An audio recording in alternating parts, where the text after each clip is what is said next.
Hey, welcome everyone. Hey, this is a podcast that explores various aspects of addiction, potentially focusing on personal stories of recovery, scientific perspectives, societal impacts, or related topics. This podcast often features discussions with experts, individuals in recovery, therapists, and advocates to offer insights and support to those affected by addiction or seeking more information about it. Welcome to episode 270. I am your host, Al Richards, and today with our guest, Cameron Holden, we're going to be talking about the interesting experience this man had. So, Cameron, thank you so much for taking time out of your morning to be on the show. I greatly appreciate it. And where is it that you are from? You and I have been chatting for a while, and I've never asked where you're from. Well, I'm originally from Los Alamos, New Mexico, where they built the atom bombs in World War II. So I'm kind of prideful about where I'm from. Well, heck yeah, why not, right? Yeah, Yeah, and I love your flag in the back, man. That is a great backdrop. So thank you so much. yeah. Uh, that flag means a lot to me, so it means a lot to me, and I don't know why, but people these days are, burning the flag and disrespecting the flag, and I really dislike that. But Yeah, yeah, yeah. Well, you and I think thousands of other Americans who love this country. So again, thank you.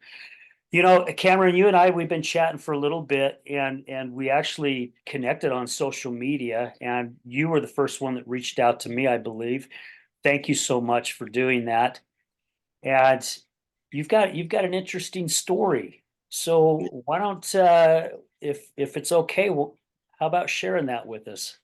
well, I will. So I well, let's throw it back here. So when I was 12, I moved from Los Alamos, New Mexico to Clearfield, Syracuse, Utah, that area, Ogden area. And I flourished there kind of. I got a job selling cars as a used car salesman, and that was fun. I did that for probably a year until there was an earthquake in Utah. There was a 5.6 magnitude earthquake, and that I left that day. Oh, That morning, I left that day because Utah is due for a 8.0 earthquake. So I I was like, nope. I loaded up my truck and came down to Arizona, and my mom was down here in Arizona. So, you know, it was nice to kind of get a change of scenery. And, I love Arizona. I love Arizona to death. But anyway, um, I came down here and my mom's friend, Anita, uh, she became my really good friend. And she encouraged me to buy a horse. So I bought this Greenbroke horse that's from Oregon. And, that horse meant a lot to me. Um, and so anyway, I started riding my horse at Anita's house a lot. And then Anita brings her friend Lacey up there. And her friend Lacey is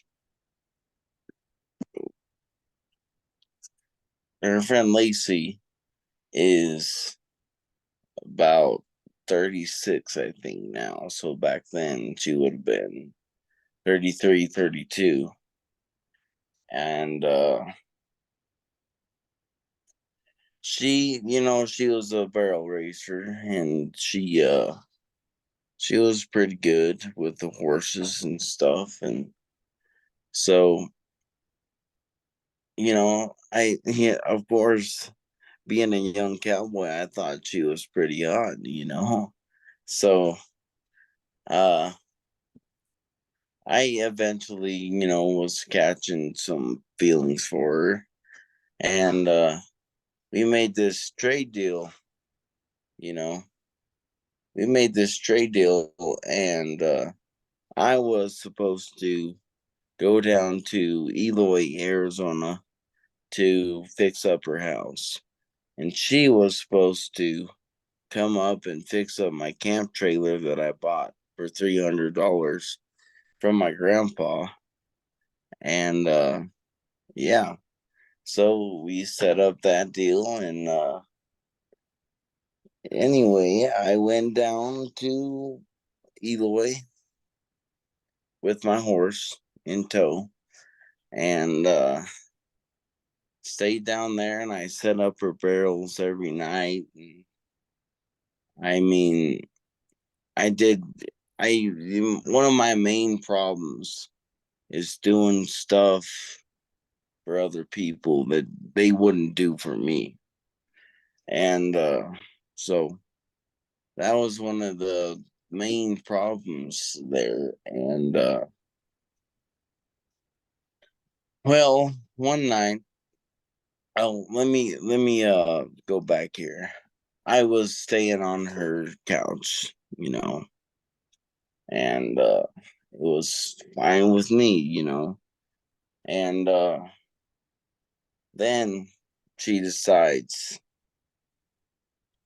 I was gonna lay, I was gonna sleep out in the storage room, and the storage room had a love seat and a fridge.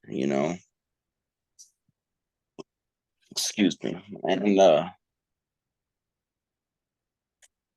it was I was kind of taken back by, like, what did I do to end up in here?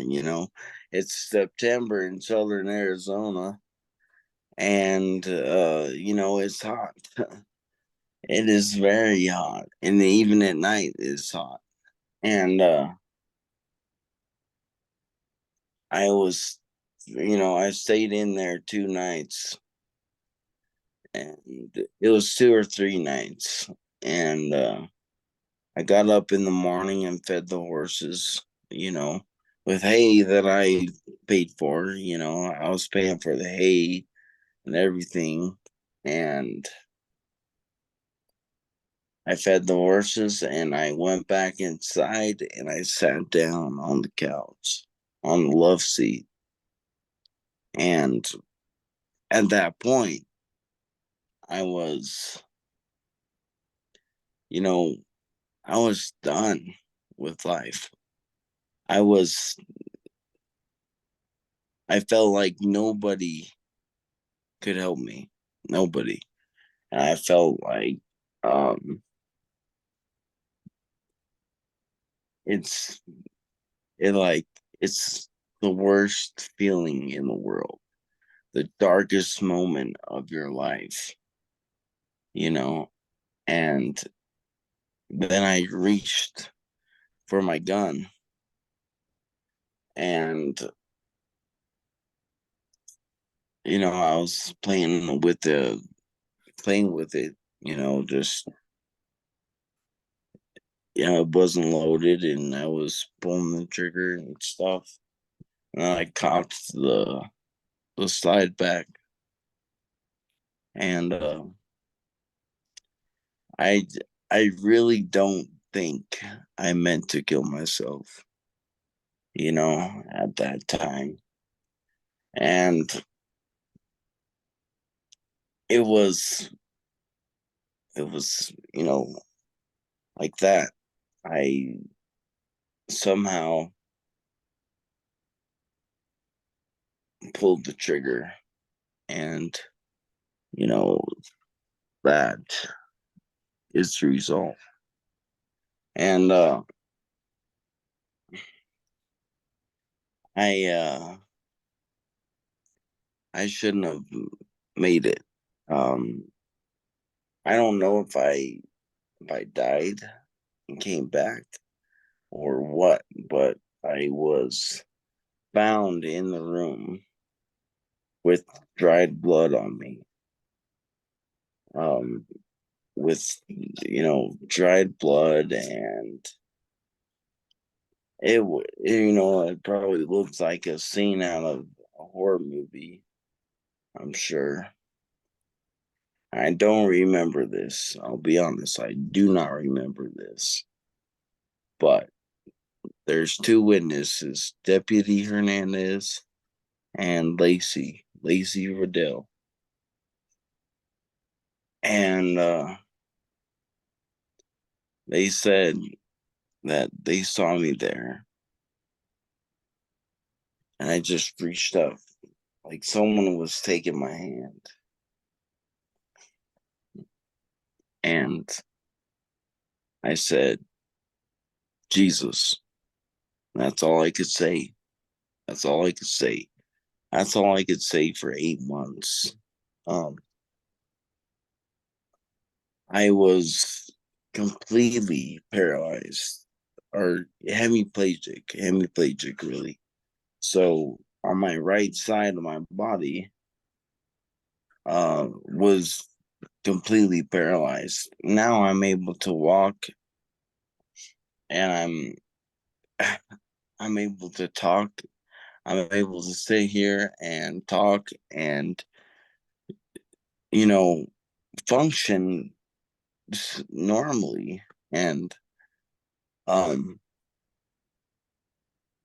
you know if you look at the CT scan, um the bullet's still in there, and my forehead is actually prosthetic.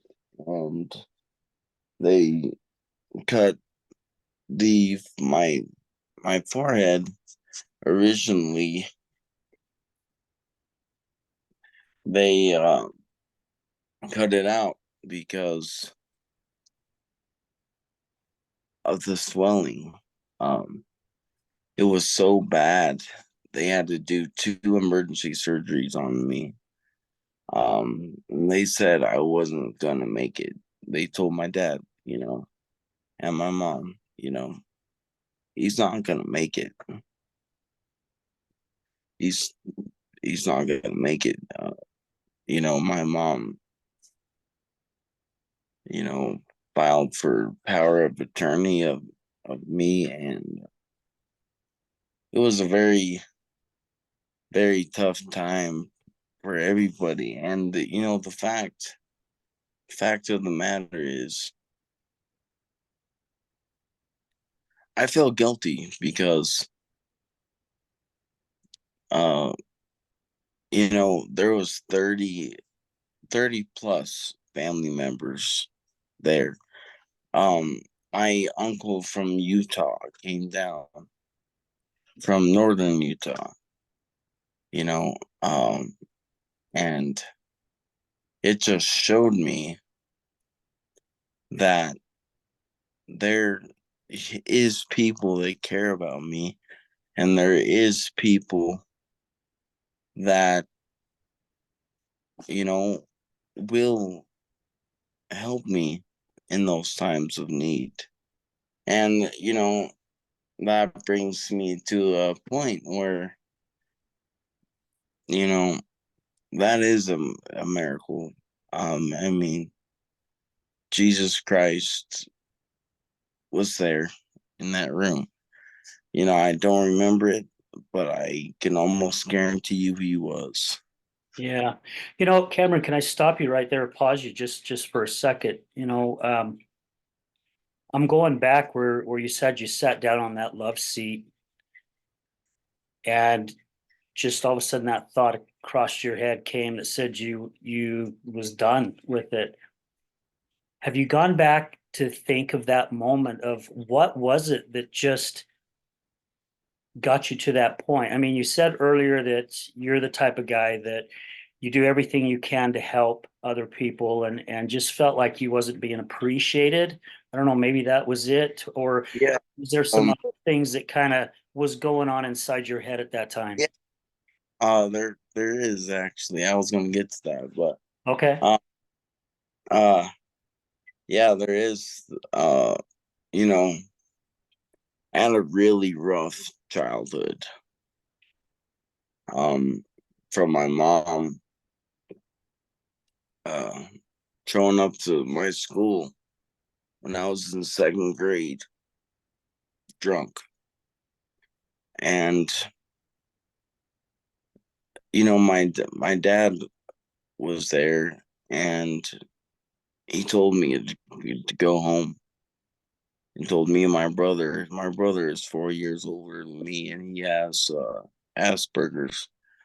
But um, he told me to go home, and I didn't. I didn't.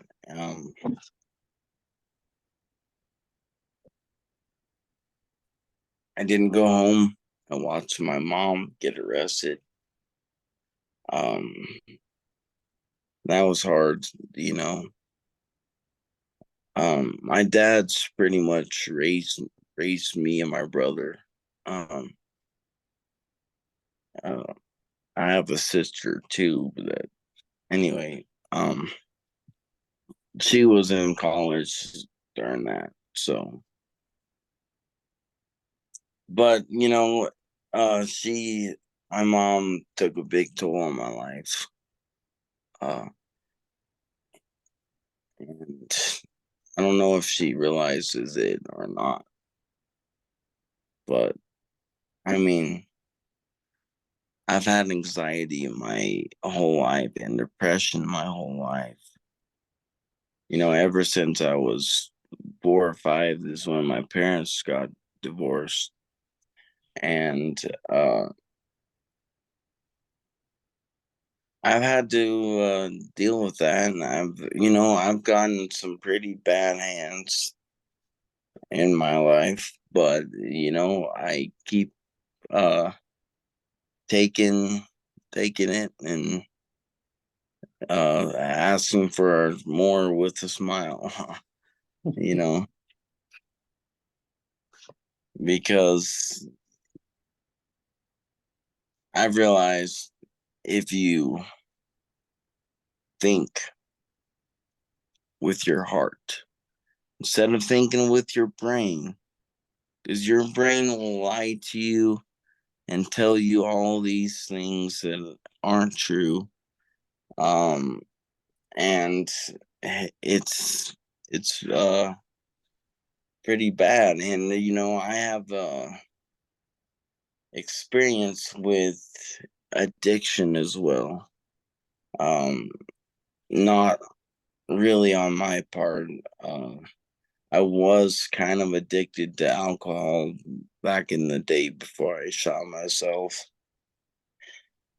But you're not now, but my brother and my dad, um, and my mom, have all been addicted to something.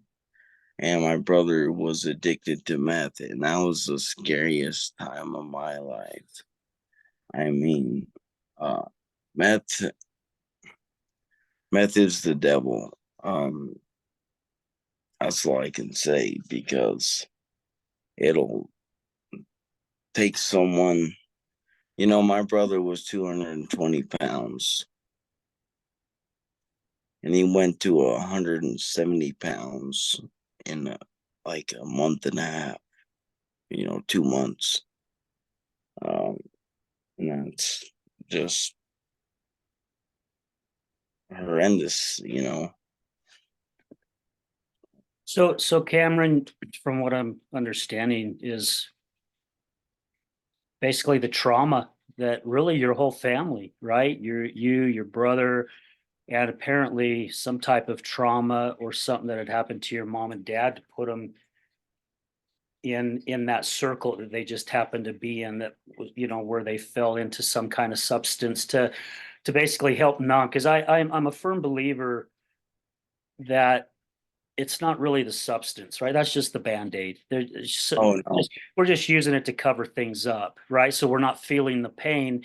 And I think that goes back to where, like yourself and other guests that I've had on the show, and actually a good friend of mine, including myself, decide that we don't want to do it anymore, and we think about taking our life. Yeah. Yeah. And I still I still think about uh it, taking my life. And that's when I think, you got to stop and think, you know, do you really want to kill yourself? No, you don't. Uh that's just your brain telling you you do, you know. Um yeah, and that's pretty much it. Is your brain will flat lie to you. And it's, it's unfortunate, but I'm doing things to help. This is the first time I have publicly spoke about this. So I hope this gets to many people because uh it's just important. And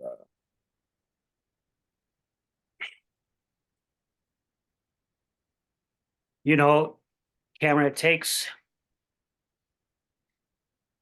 a big person to come on a show for the very first time and share a part of their life that they're not proud of, right? And a part where they've struggled. The vulnerability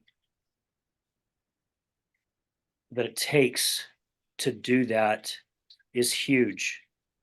yeah. And it's people like yourself and others who are willing to come on a show and share that in hopes that, I mean, you and I spoke before it, and you're like, Al, even if it saves one person, and so many of my guests have said that, and I've said it myself, as long as it saves one person, because the domino effect is going to be huge, right? So I mean, someone could watch this show, hopefully, and I believe my guests come on for a reason, and I do believe that these shows touch many, many people, and someone who needs to hear it will hear it and hear your story, and your story is going to save someone. Oh yeah. I believe will, and I believe God chose me to be here on earth to go through this and to tell people not to kill themselves. Like, it's just not worth it. Uh, or even self harm, I know people do that too. Yeah. And I've done it myself. And, it's, it's bad. Know. I can't even explain how much your life is worth, you know. Whoever this may affect on personal level, um, I can't tell you how much your life is worth, and you need to see that because you don't get a second chance like I did. Not many of us, huh? No, I I was given a second chance at life because I'll tell you this: there's four other people in that ICU with me that had gunshot wounds to their head. I was the only one that made it. Um, if you can't tell me there wasn't divine intervention, because there was, and I just can't stress enough how important you are. You know, whoever's watching this right now, you are so important. You're so worth it. And you know what? This too shall pass. You know, whatever you're going through right now, it's going to pass. It may be a month from now, or it may be a year, or it may be 5 minutes from now. You don't know. Yeah. And, you know, you never know what God's going to do. Um, and that's one thing that it has gotten really, has really changed in my life, is how my perspective on the world, one, has totally changed. Um, and I've gotten a lot closer with Jesus Christ, and you know, I've, I used to, I used to drink. I drank on New Year's of 2020. I drank a bottle of 151 rum, and that was the worst amount of alcohol I've ever drinking, and the highest proof. And I will tell you that that was not good. I can imagine, especially the next day. Yeah, the next day, here's the thing, is I had to work at 6 o'clock in the morning, and I stayed up till 2 drinking. Oh my So goodness. yeah, and so quit drinking, quit doing. I mean, I'm still addicted to nicotine, and it's probably gonna be that way for the rest of my life. But I don't know. But you gotta quit that stuff, and quit drinking, quit whatever drugs you're doing right now, because it's not worth it. Yeah. You know, even it's not worth it. Uh, you know, if you think about it, a pack of cigarettes is what, $5 to $10, and that's every day for the rest of your life.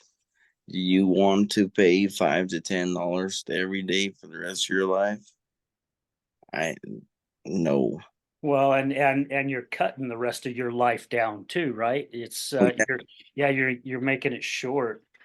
I'd like to I brought you back just a little bit, and I'd like to go forward where you said you had about 30 plus family members come and see you, Cameron, and I know from experience that I have seen, not my own personal experience, but someone that I've been very, very close to and is still actually battling with this, that no one cares, that no one gives a crap. Matter of fact, this individual said to me about 3 weeks ago that if she was to disappear for a week, no one would even notice. And it broke my heart hearing her say that, because, our brains do like playing tricks on us, right? Our brains are there. I mean, our brains are there to help us, and we can use our brain in our advantage as well if we have the proper tools and know how to change that thinking. It's the thinking that's keeping us where we're stuck, but we have that opportunity to change it. And it just breaks my heart to see that. And I lost a good friend, a very, very good friend of mine, to suicide because of depression. He just couldn't deal with it anymore, and he didn't know how to get himself out of it. And it was a man who made so many people smile.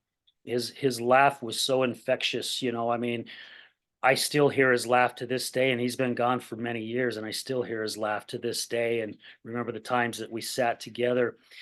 However, that had to mean so much to you that I I I can't see how it couldn't have opened your eyes going, "Oh my gosh, I do have people who love me and care about me," because to be able to see that many people come to you after you just tried taking your life, and then plus that experience of Jesus being there.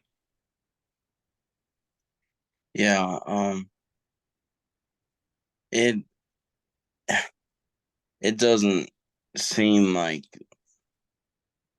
really a big deal to me, but it's a big deal on the outside looking in. And it I don't know. It it was really a cool experience. And I'll tell you one thing.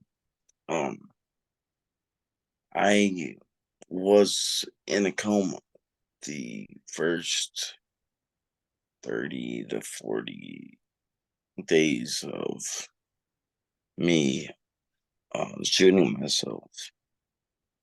So um, it was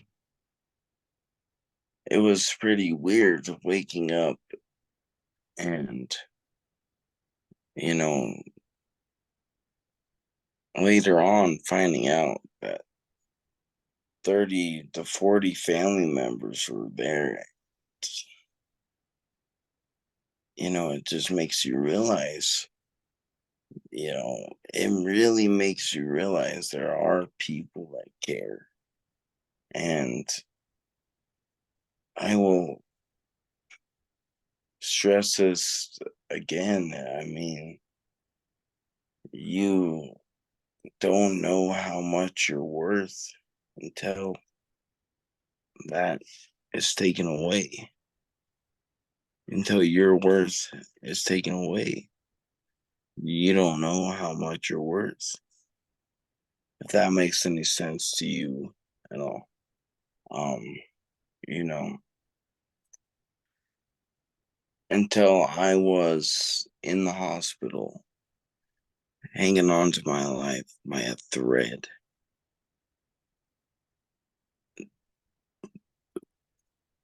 did I know my worth was that much, you know?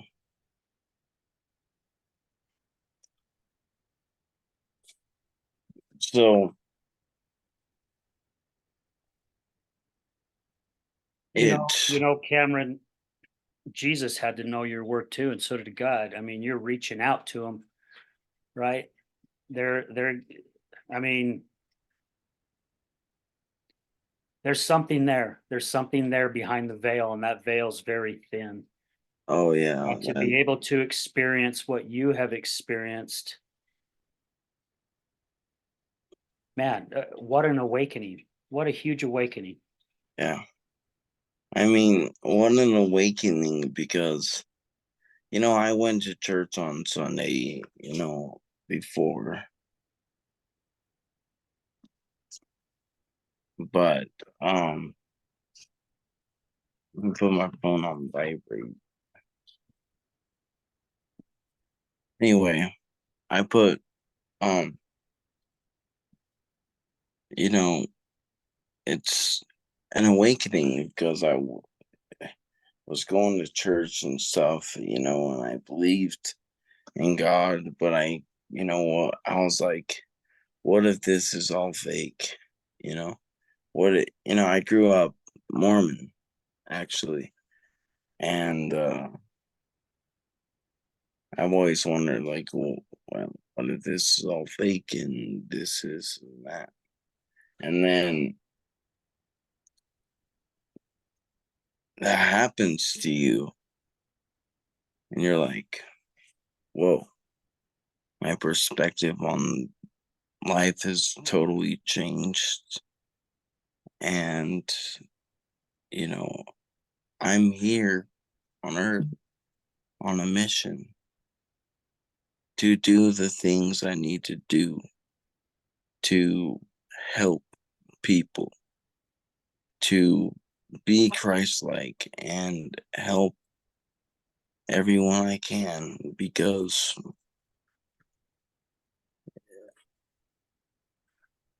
I I just feel that I have to.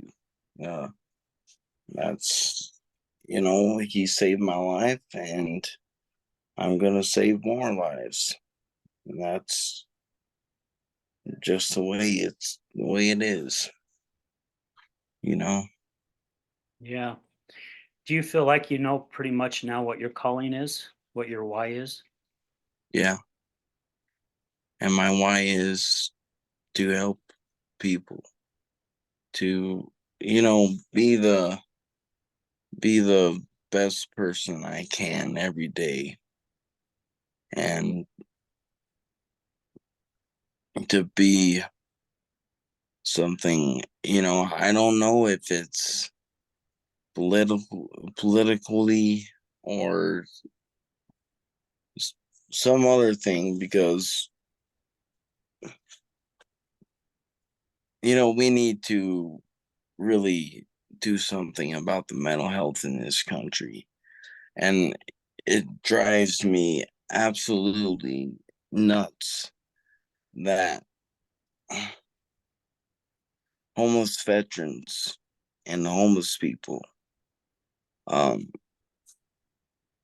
and down in the valley here, down in Phoenix, there's a mall that's been shut down for years, and it baffles me. I'm like, so this mall's shut down, closed down, you know and then there's thousands of people in Tent City, or you know elsewhere, and I'm just like,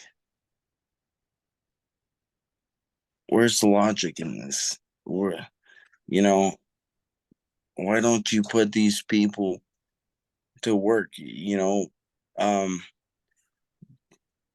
Homeless veterans, you know vet them, and be sure that he's not a danger to anybody, he or she, and put them. See, I got the whole thing figured out.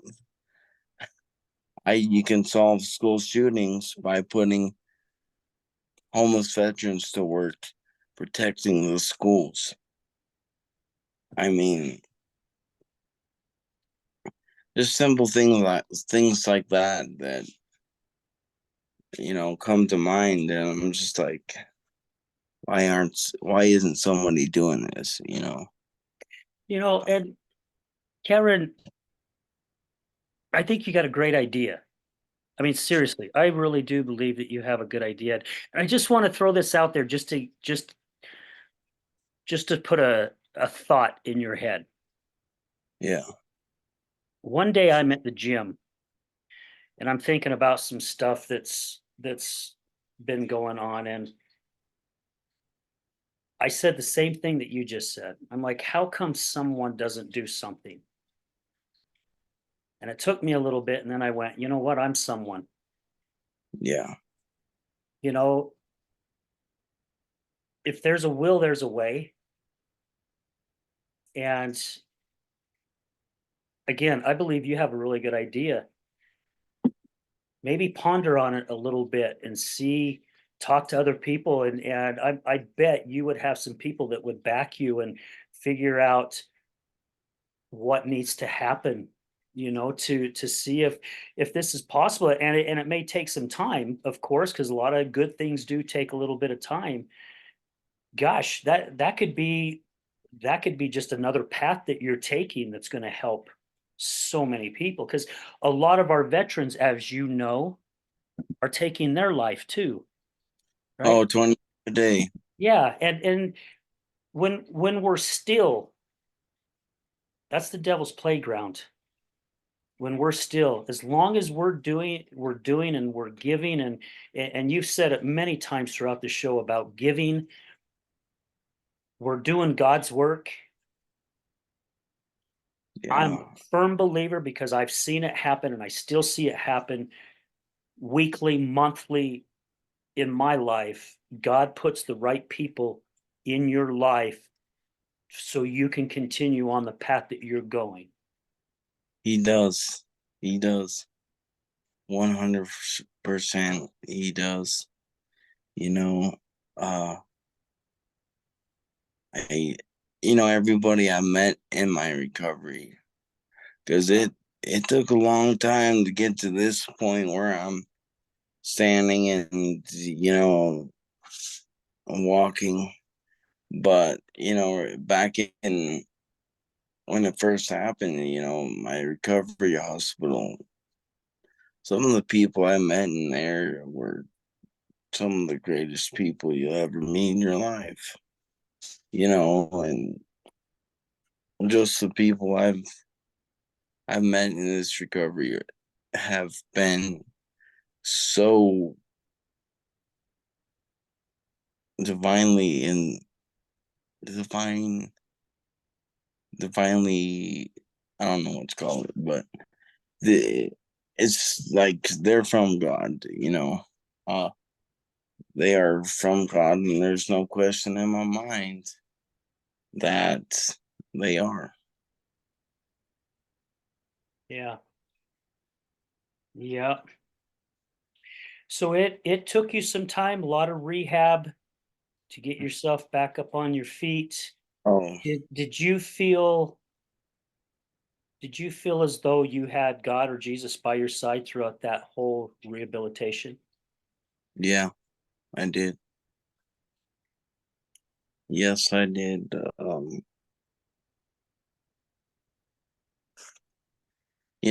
I felt like he was by my side, but knowing me, knowing how determined I am, and um, you know, I once said I was crippled, and now I say I'll be damned. you know, I'll be damned if I'm gonna be like that the rest of my life. And one thing I'll say is, growing up Mormon, my uncle Rob gave me a blessing the second day I was in the hospital. And he said in that blessing that I would fully recover. And, going from someone who, I remember the first day I went to therapy, physical therapy, uh, I couldn't move. My right side of my body was paralyzed. I mean, down to my lip. Even half my lip was paralyzed. I mean, it's like I had a stroke or cerebral palsy or something. And to come from that to this, you can't tell me there wasn't divine intervention, because there was, but a lot of it's because I'm a tough son of a gun. But the other part of it is because of him, and I thank him every day, Yeah, dude. I'm with you on that one, brother. Every single day. I'm grateful that I get to open my eyes And every evening I say thank you too, because I'm grateful that I get to lay my head down on a bed and, say thank you for the day that I had. And sometimes the shit balls get thrown at us. Yeah. However, we still have to continue to be grateful, because that's just our way of growing and becoming better. Yeah, it is.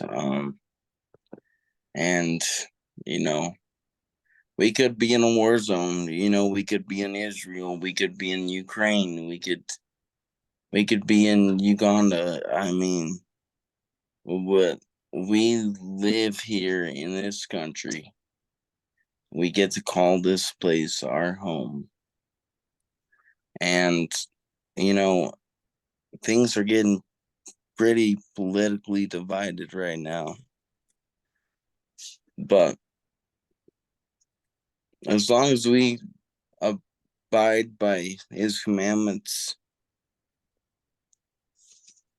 and just be the best person you can be day in and day out, and accept him as your savior, you're gonna be all right.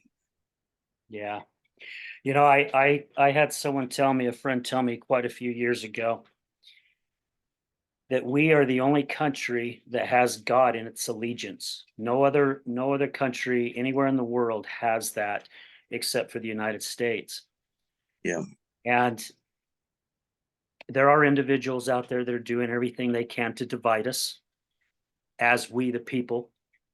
I believe a lot of people are starting to wake up to it, and I don't really want to get into the politics part of things, because that's not what this show's about. However, I do believe that God's watching over us. Yeah.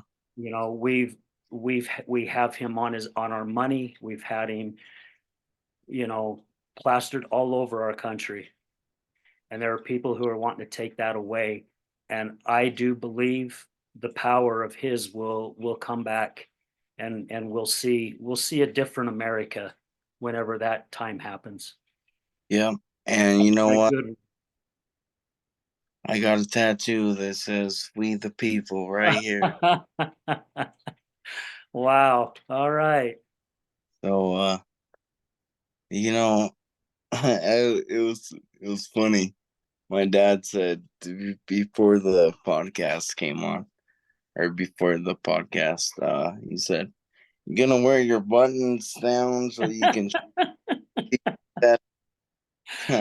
Show some chest, some cleavage. Yeah, cleavage. Yeah, I love it. I love it. So, That's so oh, go ahead, Cameron. but the gist of my injuries now are my arm's a little bit out of whack, but this arm and this leg are kind of compensating for my right side right now. So little by little, I'm getting some strength back in them and gonna get back on my horse. That's one thing that still have to this day is my horse, and she is, oh gosh, she's probably about 9 years old now, but she is one thing that I am very very dear of, because she was there when I shot myself, and she was about all I had then. So I'm Wow. very grateful for her. And horses, well, all animals are good therapy, right? However, horses have a sense that they can pick up from people that actually really changes people. I've got a good friend by the name of Tony Pistone, who's a veteran himself, and he decided he was going to start rescuing horses who have been abused and abandoned. And he opened up a place called Hidden Homes, or Hidden Home. And it's all about therapy for the horses, but also people who, veterans, It's also children who are battling things like ADD, Down syndrome, and things like that. And he says it is one of the most coolest things to see when that person and that horse bond. It's almost like you see their manes. It's kind of like one of those science fiction movies where the mane kind of like does its own thing and just intertwines with the energy and the being of that person, and Mhm. it helps both of them. They both start changing. So horses is an amazing therapy, and I can see why your horse means so much to you, because I'm sure that your horse knows how much you love that, how much you love him or love her, and vice versa. Yeah, I mean, yeah, she's. I'll show you another thing. I won this before Oh, I rookie shot. of the year for the rodeo. Holy cow. Awesome, buddy. Steer Rookie of the year. I did it. I steer wrestled one time in my life, and I did it in 4.3 seconds. So My gosh, holy cow. that's like a pro time. But Yeah. yeah, yeah. But anyway, there's my bragging rights there. I love it. So Cameron, we've been going, gosh, we're close to an hour. What what is something that you could share with our listeners? Something that just really resonates with you deep down. Powerful message. I mean, your whole story's been powerful. Don't get me wrong, but there's just got to be something there. There's got to be something. Well, I'll go back to this. Um, think with your heart, not your mind. Your mind will tell you to kill yourself every freaking time. Um, and just think, and it's hard to do. It's really hard to do, but you think, you know, what good things may be ahead. You know, uh, or you envision yourself in another place or something like that that takes you out of your current situation, whatever situation that you're in. You need to get out of it.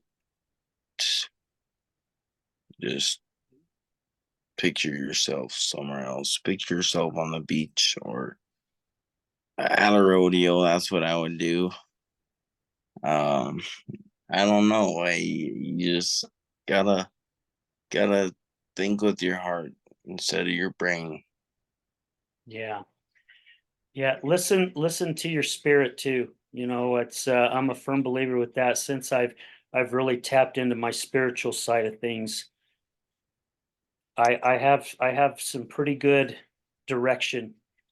Yeah, and that's the thing that brings me to why I don't like alcohol is because it messes with your spiritual guidance. It that's why.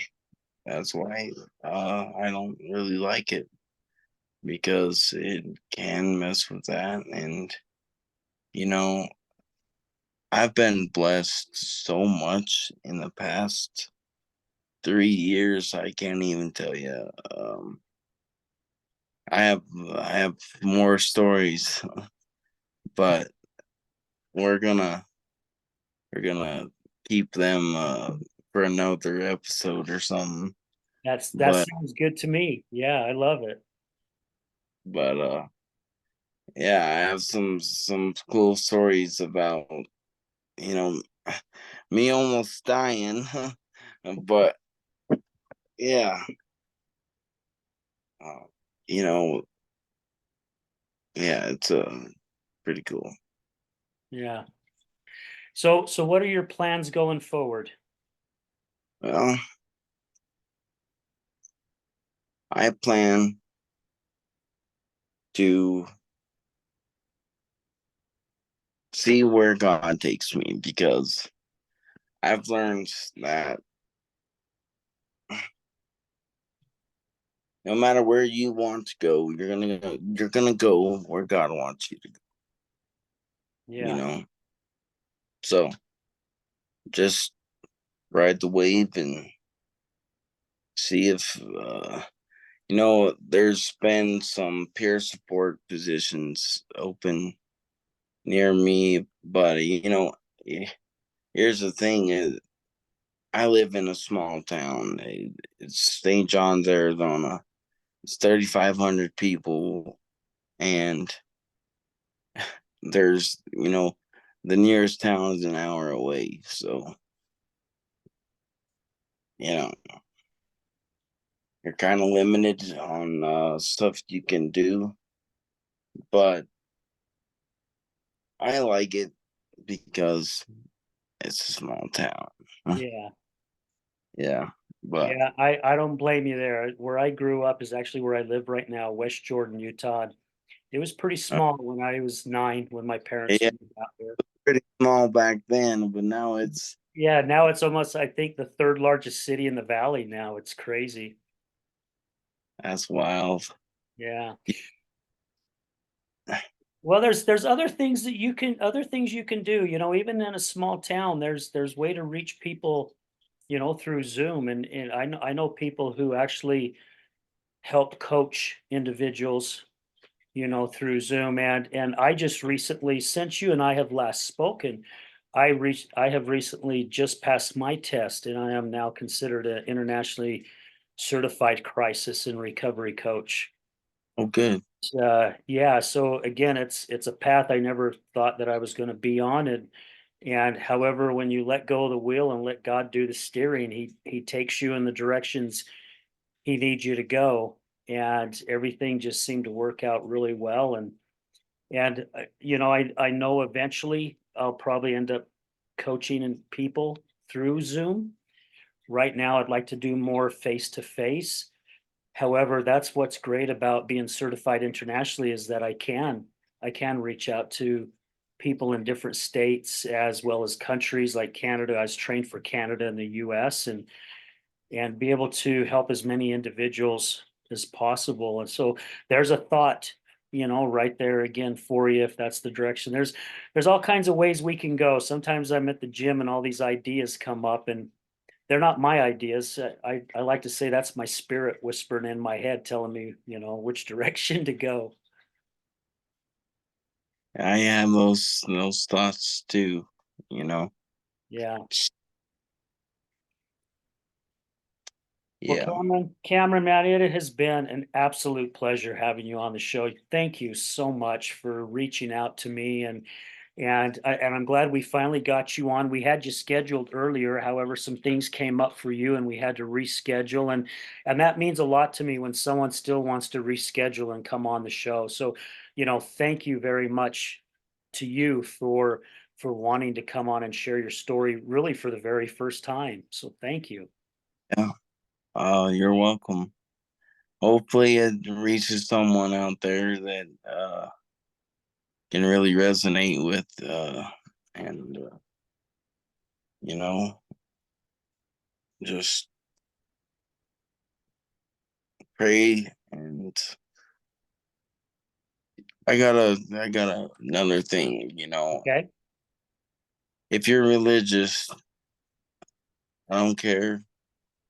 I'm gonna say this: if you want something to change in your life, pray for it. Pray for it. Pray for it. That's it. Yeah. Amen. Great advice. Thank you so much. Thank you. Absolutely. Well, guys, thank you so much again. Thank you to all our listeners, all our guests, all our past guests. Again, none of this would be possible if it wasn't for you guys. You guys are the ones that keep this going. And if anybody is interested in speaking with me, chatting with me, and you're interested in a coach, I'd love to schedule a time with you just to chat over the phone. or do a Zoom, whichever you guys are comfortable with, to see if we're actually a fit for one another. I'd love to help any possible way that I can.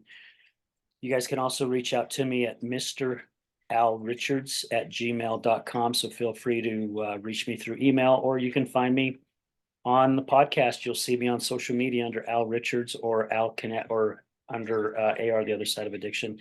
Again, thank you to everyone. I greatly appreciate you all. Love and respect you. And remember this: addiction is giving up everything for one thing, and recovery is giving up one thing for everything. We're out.